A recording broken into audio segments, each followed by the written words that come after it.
All right, good morning, everyone. Can you all hear me okay? We had mic issues for anyone that went to our picnic, so I'm a little gun shy.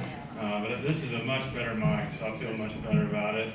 I want to thank you all for coming out today, and for Congressman Comer for doing this event with us. We really just wanted to have this event as an informational opportunity for you all. He's got a lot of great information for us. And as business leaders and community leaders, I think it's great to just be updated on what's going on in Washington and in our congressional district.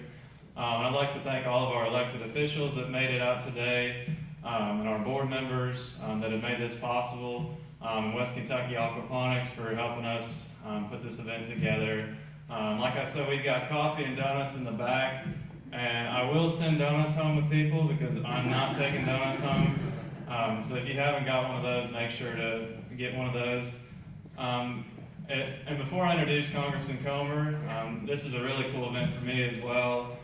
This time last year, I was interning with his field representative office, and I had no idea what a Chamber of Commerce was.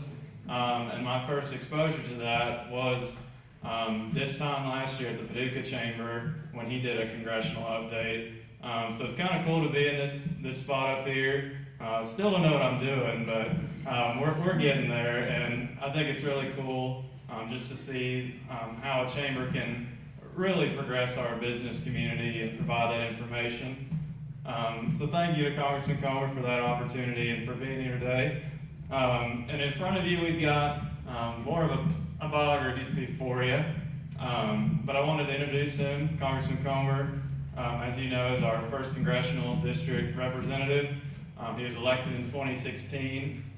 He is the ranking member on the House Committee of Oversight and Reform, and he's also on the House Committee of Education and Labor. He was a small business owner as well, so he definitely has great insight on some of the issues we have in our business community.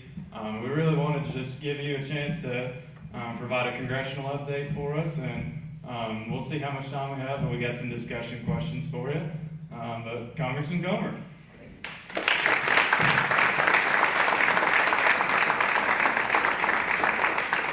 Well, thanks, Mitchell. We're very proud of him. He did a great job as our intern. He stood out.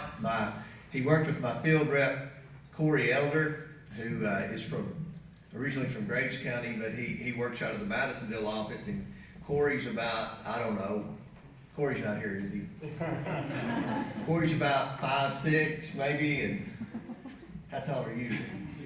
6'5", former Murray State offensive lineman, so they look like quite the couple walking around.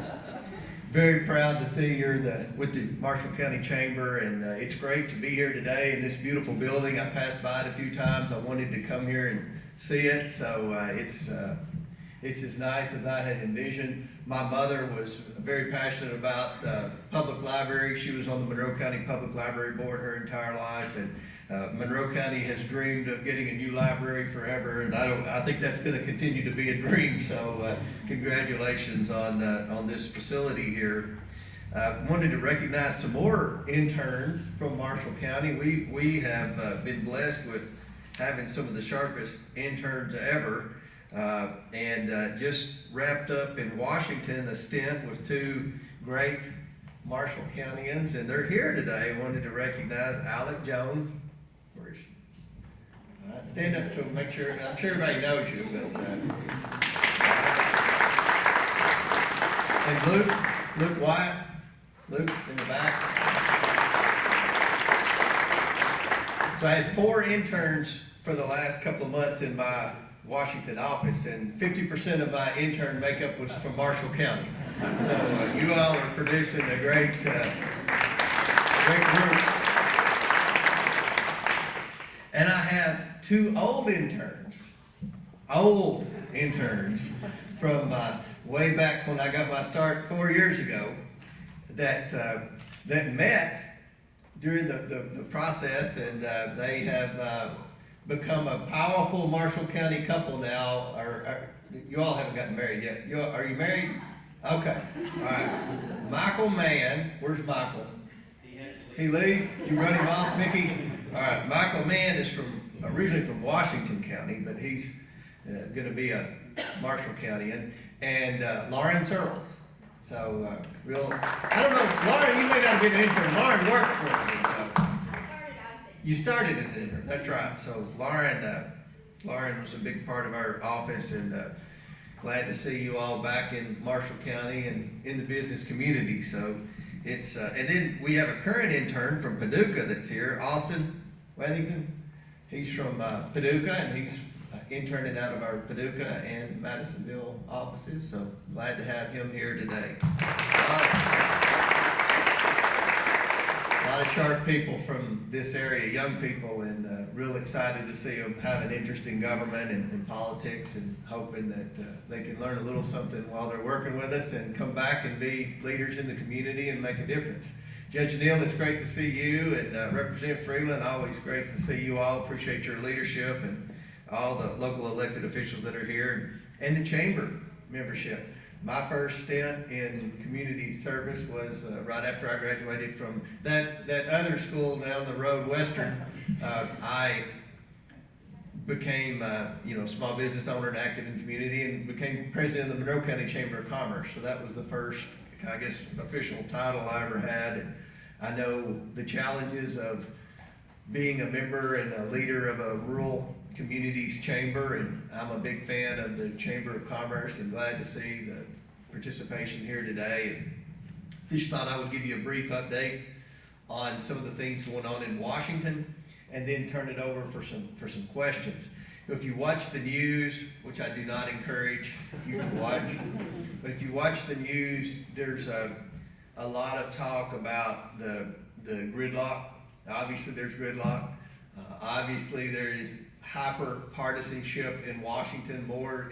I've been there 4.5 years, and it's gotten worse every year.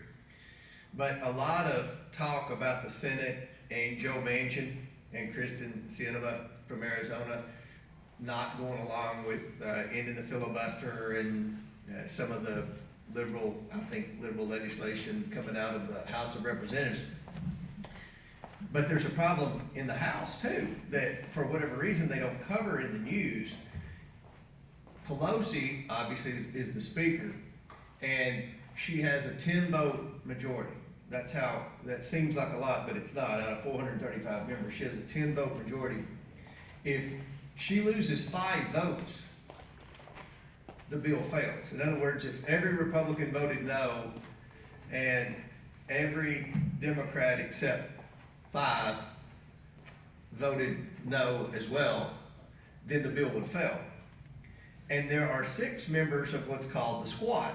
If you ever watch the news, which again I don't encourage you to watch, except WPSD and KMS and whoever else is here, they're good news.